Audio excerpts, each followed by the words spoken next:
Texas.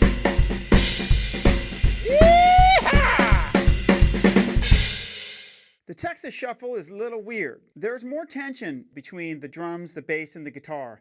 On the Chicago stuff, everybody's kind of doing the same thing together. But in Texas, the guitar player may be playing a lot of upbeats, like juttin', juttin', juttin', juttin', juttin', juttin'.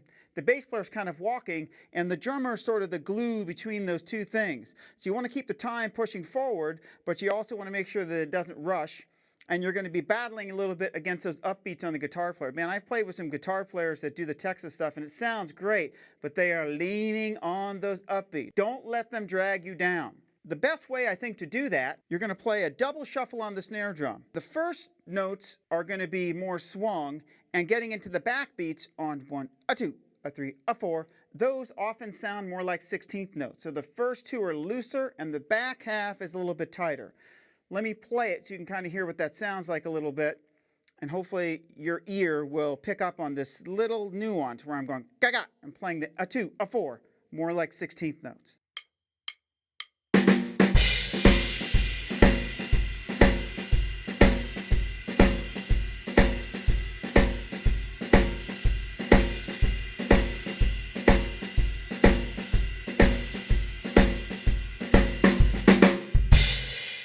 Can you hear how the first part is da-da and then ga-ga, da-da, ga-ga, da-da, ga-ga?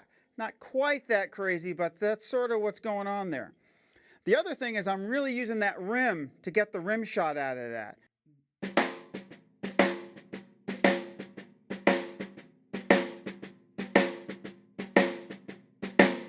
You definitely want that to pop.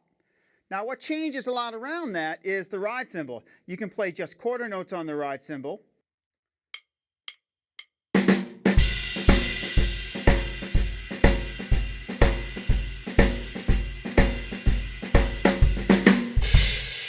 Often I'll play a jazz ride cymbal pattern, ding, ding, da ding, ding, da ding, against that. That's probably what I do most of the time. And this also falls under the category of a jazz shuffle, where you're playing a double shuffle on the snare drum and you're playing jazz time on the ride cymbal.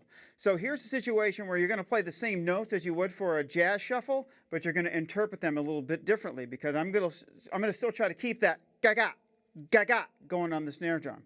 Okay, here we go. Texas shuffle with jazz ride. 1, 2, 3.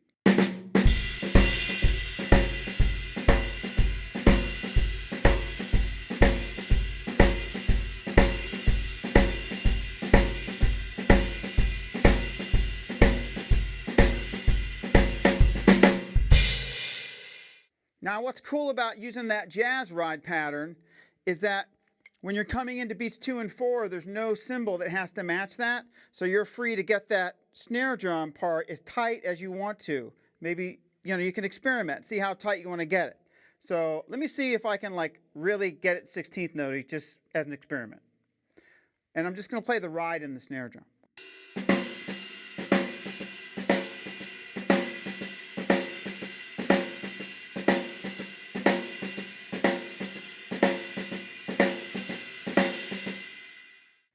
At faster tempos, I'll still keep that jazz ride going, but I might just play 1, a 2, a 4, a 2, a 3, a 2, a 4, 1, 2.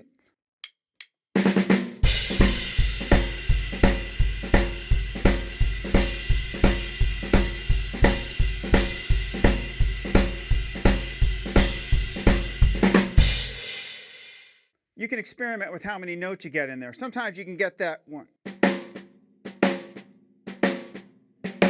Might have that and a 2 and a 4 in there.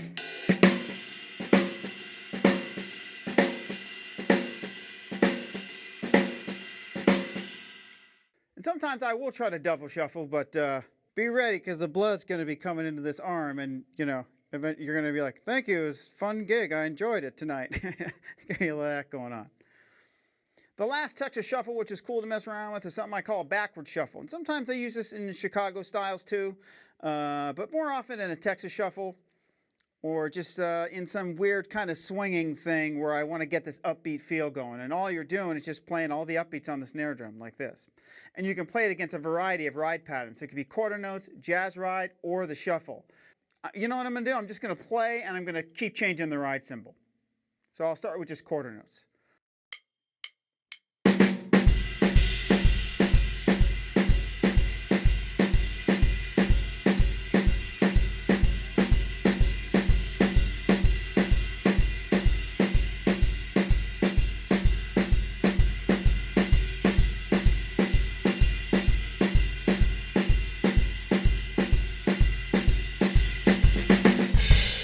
As you can see, when you change the ride cymbal, it does change a lot, but you're really just keeping those upbeats on the snare drum. So experiment with that. Depending on what guitar parts and stuff are happening, you may want to adjust what's going on in that ride cymbal. You may want it loose and super soupy, just on quarters. You may want it to swing a little bit more, or it might sound good a little bit tighter, so you're going to play that shuffle pattern and still leave the upbeats here. Each one of those is going to do something a little bit different. So use your ears and figure out what to do.